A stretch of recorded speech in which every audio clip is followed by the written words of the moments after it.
आज की क्लास में हम एम्प्लॉयबिलिटी स्किल में इफेक्टिव कम्युनिकेशन के सेकंड पार्ट को स्टडी करेंगे। इस क्लास में हम 7 Cs ऑफ कम्युनिकेशन टॉपिक को स्टडी करेंगे। 7 Cs of communication. The 7 Cs of communication is a checklist that help to improve the professional communication skill and increase the chance that the message will be understood in exactly the same way as it was intended। मतलब 7 Cs जो है वो communication process में एक checklist की तरह होते हैं जो प्रोफेशनल कम्युनिकेशन स्किल को इंक्रीज करने में हेल्प करते हैं और इस संभावना को बढ़ा देते हैं कि हमारे द्वारा कन्वे किए गए मैसेज को रिसीवर के द्वारा ठीक प्रकार से समझा जाए और उसका ठीक इंटरप्रेशन किया जाए जैसा कि मैसेज को सेंड करने वाला चाहता है, मतलब सेंडर चाहता है। अब कौन कौन से 7 Cs हैं उनके बारे में यहाँ पर देख लेते हैं। इसमें पहला है clear, correct, complete, concrete, conscious, concentration और कोर्टियस। इन 7 Cs को हम यहाँ पर स्टडी करने वाले हैं। सबसे पहले बात करते हैं क्लियर की। Clear, the message should be clear and easily understandable to the recipient. The purpose of the communication should be clear to the sender, then only the receiver will be sure about it. The message should be emphasized on a single goal at a time and shall not be cover several ideas in a single sentence. मतलब sender के द्वारा deliver किया गया message clear होना चाहिए और receiver को भी आसानी से समझ में आ जाना चाहिए। मैसेज में कम्युनिकेशन का जो पर्पस है वो सेंडर को क्लियर होना चाहिए। मतलब सेंडर को ये पता होना चाहिए कि वह मैसेज को किस पर्पस के लिए सेंड करना चाह रहा है। अगर मैसेज का पर्पस सेंडर को क्लियर नहीं होगा तो वो रिसीवर के भी समझ में नहीं आएगा। अगर सेंडर को मैसेज का पर्पस पूरी तरह से क्लियर है तभी रिसीवर को भी मैसेज का पर्पस क्लियर समझ में आ पाएगा। इसके साथ साथ मैसेज ऐसा हो जिसमें एक टाइम में एक ही गोल पर जोर दिया गया हो, मतलब एक ही सेंटेंस में एक से ज्यादा आइडियाज मेंशन नहीं करने चाहिए। इससे मैसेज का जो मेन गोल होता है वो क्लियर नहीं होता है। मैसेज के गोल को क्लियर करने के लिए मैसेज में एक सेंटेंस में एक ही गोल पर जोर दिया जाना चाहिए।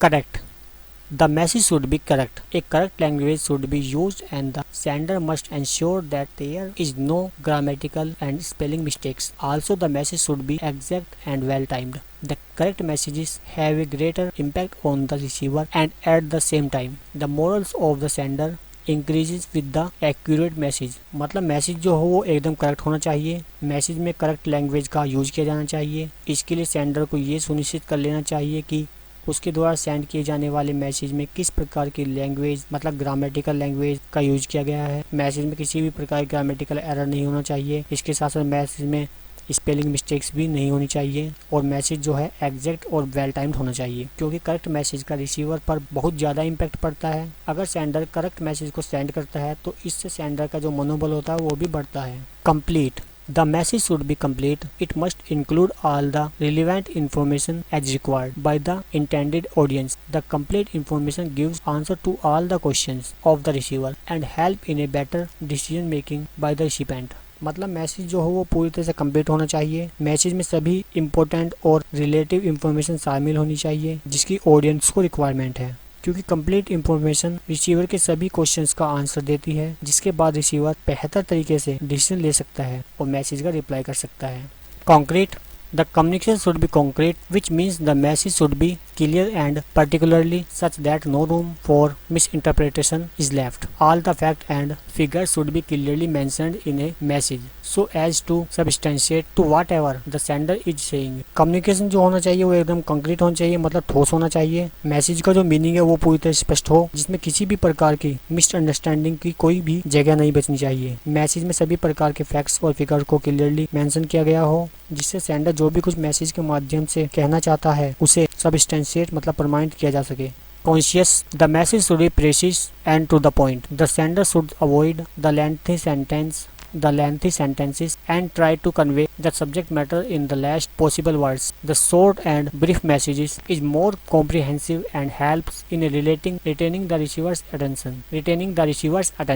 मतलब मैसेज जो हो वो सटीक होना चाहिए और टू द पॉइंट होना चाहिए। सेंडर को मैसेज में लेंथी सेंटेंस का यूज नहीं करना चाहिए और कम से कम वर्ड्स में सब्जेक्ट के मैटर को कवर करने की कोशिश करनी चाहिए। शॉर्ट और ब्रीफ मैसेज ज़्यादा कॉम्प्रिहेंसिव होते हैं जो रिसीवर की अटेंशन को बनाए रखने में हेल्प करते हैं। Consideration, the sender must take into consideration the receiver's opinions, knowledge, mindset, background etcetera in order to have an effective communication. मतलब इफेक्टिव कम्युनिकेशन को बनाए रखने के लिए सेंडर को रिसीवर के ओपिनियन, उसकी नॉलेज और उसके माइंडसेट मतलब उसकी मानसिकता और रिसीवर के बैकग्राउंड को ध्यान में रखना चाहिए। उसके बाद ही मैसेज को कन्वे करना चाहिए। Courteous, it implies that the sender must take into consideration both the feelings and viewpoints of the receiver such that the message is positive and focused at the audience. The message should not be based and must include the terms that show respect for the recipient. Courteous का मतलब है कि sender को receiver की feelings और उसके view points को मतलब उसके दृष्टिकोण को ध्यान में रखना चाहिए और आपके द्वारा सेंड किया गया जो मैसेज है वो पॉजिटिव होना चाहिए, जो ऑडियंस पर फोकस्ड हो, मतलब ऑडियंस पर केंद्रित होना चाहिए, तो ऑडियंस के अनुसार होना चाहिए। इसके अलावा मैसेज में किसी भी प्रकार का पक्षपात नहीं होना चाहिए और मैसेज में ऐसे वर्ड्स का यूज होना चाहिए जिसमें रिसिपेंट के लिए रेस्पेक्ट शो होती हो। तो ये थे 7 Cs ऑफ कम्युनिकेशन। 7 Cs से रिलेटेड क्वेश्चंस अक्सर एग्जाम में आते हैं, इसीलिए ये टॉपिक जो काफ़ी इंपॉर्टेंट टॉपिक है, इससे रिलेटेड जो नोट्स है वो मैंने नीचे डिस्क्रिप्शन में ऐड कर दिए हैं, आप उनको वहाँ से डाउनलोड कर सकते हैं।